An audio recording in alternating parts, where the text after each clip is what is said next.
Grabe yung pag-ibig ng Lord, no? Sa kabila ng ating mga pagkukulang, laging nariyan ang katapatan ng ating Diyos.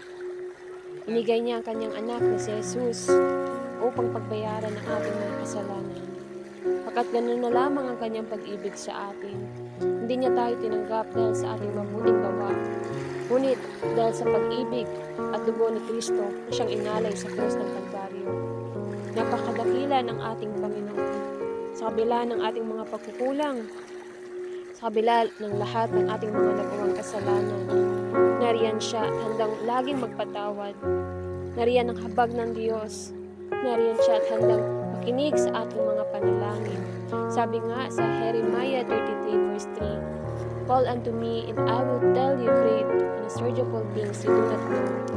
Kung tayo lamang ay buong pusong lalapit at tatawag sa ating Panginoong Hesus, siya ay sasagot at tutugunin niya ang ating mga panalangin. Papahayag niya ang mga bagay na dakila na mga bagay na hindi pa natin nalalaman. Efeso 3:18, na kung gaano kalalim ang dagat, kalawak ang kalangitan, gayon din ang pag-ibig ng Diyos sa lahat ng mga lumalapit at tumatawag at nananampalataya sa Kanya.